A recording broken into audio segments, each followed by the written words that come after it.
Top five. Hey guys, welcome back to Cinetopical. Nate here with Strange Wang, and today we have our top 5 favorite David Fincher films.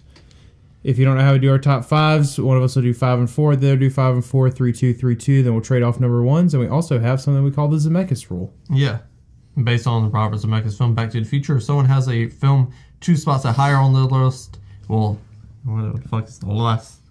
But list, then we'll set a conversation for then, and not talk about it twice and waste your time and ours because that person loves it more.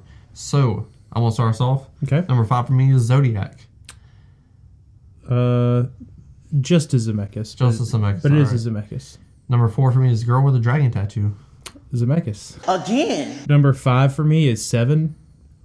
Zemeckis. Alrighty then. Number 4 for me is Gone Girl. Number 4 for you? Yeah. That's my number 3. Okay, cool. This shit is a real life horror movie. Yeah, it really is. It's terrifying. I watched this, and then I had a pussy appointment later that day. I canceled it. I was terrified. Yeah, you can't mess with him after that. Exactly. Yeah. Some bitch might cut my throat like she didn't know Patrick Harris, and he don't even like pussy. That's He's true. gay. Yeah. I feel bad for that guy. Yeah. But you know who else I feel bad for? Ben Affleck. Right. Even though he's a kind of a bad person. Yeah, he did not good things in the movie, but the rebuttal was definitely tipping the scales. Yeah. Fincher's one of my favorite filmmakers. Right. Scorsese, one of my favorite filmmakers. I really gravitate to filmmakers who make you root for bad characters. Like, you shouldn't cheat on your wife. Yeah, I mean, that makes sense because you really want people to root for you. Shit, yeah. Like, comment, subscribe already. But, so, in this film, he, like, does it the best, I think. Okay. One of the best, because it's different from Fight Club or the other films. It's a pity I've never felt for a character in a Fincher film like this, you know? Yeah, sure. And I think he mastered that amazingly. Pun intended on amazingly. Nice.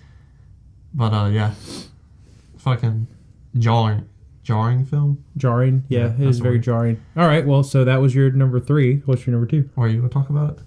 Well, I mean, I just agree with everything you said, honestly. Obviously. My number 2 is going to be, the Zemeckis from earlier, it's going to be 7. And, I mean, I think it's a pretty iconic film. You know, what's in the box? Brad Pitt, Morgan Freeman, Kevin Spacey, Arlie Ermey. Dude, I can't talk today. Clearly. No debating. This was like one of the first films I watched when I was getting back into film. Oh, okay. And like Pulp Fiction like blew me away. So I'm like, all right, what are more incredible movies from the 90s? Because that's when that film took place. 94 for Pulp Fiction. So I was like, so this era of filmmaking is where I'm at right now. Yeah. And this was one of the first ones I watched, and it blew me away. Yeah. I really enjoy this movie a lot.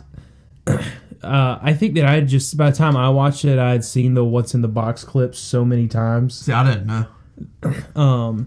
And it's definitely, so all of Fincher's films are pretty dark, but there's a difference between like dark, gritty, and grimy. Like those are all 3 different things.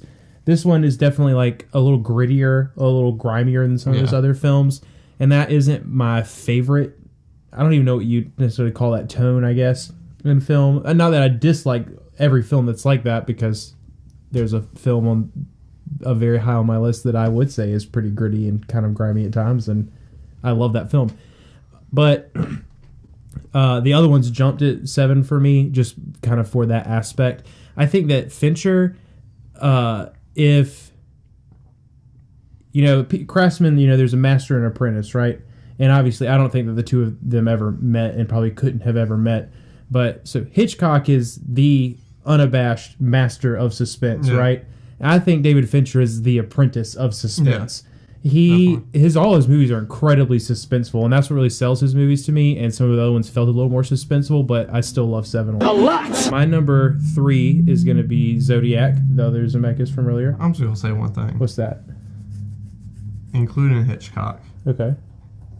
The greatest suspenseful moment in all of cinema is that California basement scene. Yeah, in Zodiac. Yeah, that's terrifying. I've never been on the edge of my seat more. Yeah, it's haunting. And Gyllenhaal and the guy who plays the creepy basement guy, both, I mean, just like they sell it 100%. And I was watching this at home. It's not like I was in a theater. I was immersed. Right. I was at my house. Yeah. And it's like that guy is just selling the creepy act, but like Gyllenhaal sells you on the like terrified. It's definitely one of those like dumb white boy, don't go in the basement moments. Like, why would you do that? I'm out of that freaking house. Like, forget that, you know? But yeah, the whole movie is very suspenseful. I really like the performances all around. I really like films. I like films too. Yeah, I like political, like journalistic films a lot. Like Spotlight is a really good example. It won Best Picture, and I don't know if I think it was really the best picture that year, but I still love that kind of film where we kind of follow those kind of things. So the fact that you put that element in there as well while trying to catch the serial killer makes it super interesting. So big fan. My number 2 was another Zemeckis, which was Girl with the Dragon Tattoo. Yeah. It's amazing. I think it's the reason why it's so low on my list is because either these films hold a special place in my heart, like Seven, because when I watched it, and because I watched the original first. So not only do I know what's going to happen, but when I watched Fincher's, Daniel Craig knocked out the park, don't get me wrong, but that's 007. He didn't sell me in the role because, like, when I watched it... You haven't even seen any James Bond movies. But listen, when I watched it, Solace or whatever the fuck it was, the newest James Bond movie came out when I was watching it. So everywhere I looked, 007 coming to the theaters this month, whatever. So all I saw was James Bond. So I think that had an effect on it too, because it's just like I couldn't buy into him. But Rory Martin, she's great. Yeah. Again, she's like a dildo in the guy's ass. Wait a minute. Wait a minute. Wait. First of all, you're not gonna speed past that like you didn't just say what you just said. Again, just an incredibly suspenseful movie. I love their dynamic in that film. It's phenomenal, and I love how far you have to get into the movie before they're actually even like teaming up together. So you just have these two stories running along, wondering how they're going to coincide. Normally, I hate it when movies leave me with a lot of questions, but I love the questions that this movie left me. Like, how? Like, why does she know all of this stuff? Like, why is she so good at all this stuff? Why? But I love stories about, anytime someone who just gets absolutely shit on in life and then like finds a way to come out on top to some degree. Big fan. It's a huge, like, it's a murder mystery essentially, and I love murder mysteries. I was like, I mean, I get it. It makes sense for the storytelling, and total spoiler if you care. I know you don't. They might.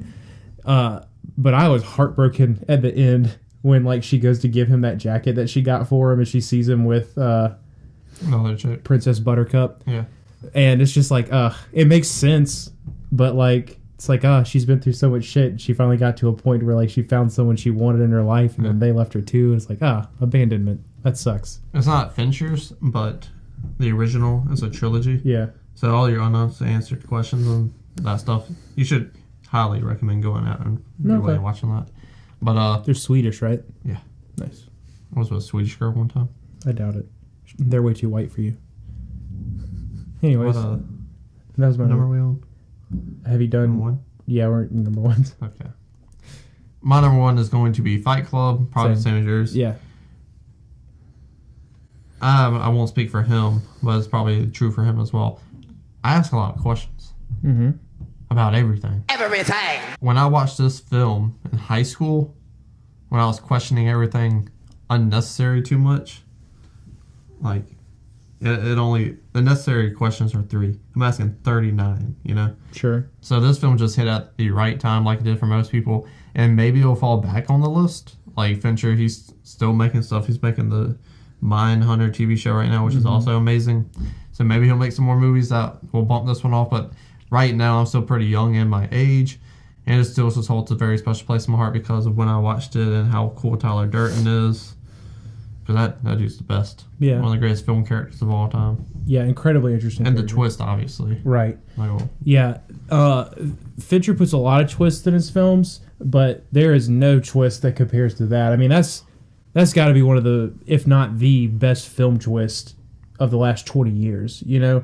And the sad thing is it's like kind of hitting that 20-year mark, so it might be past it. Jesus. 99. Yeah, so it's like right at 20 years. But the first time you see that, it does hit hard. That's what she said. I feel similarly. That was like one of the first movies that really opened my eyes to what filmmaking really do. Kind of got me past like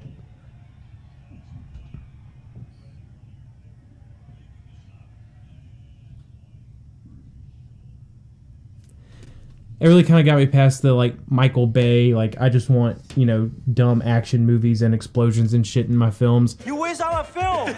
Especially when you go through and do the second watch and all of a sudden you pick up on all the little clues that were actually there the whole time. So now every time I watch a Fincher film or a movie from any director where I know that they throw twists at you, I'm constantly like, there's something that's telling me what's going on in here and I want to find it before the twist hits. And that's just such an incredible aspect to add to filmmaking. It's another way to engage your audience in a very like deep and emotional way. It taps into emotions in ways that other films can't. And I really, really appreciate that he was able to put that into a film. Yeah, you know, I appreciate when people like our videos, comment on them, and share them. And don't forget to subscribe.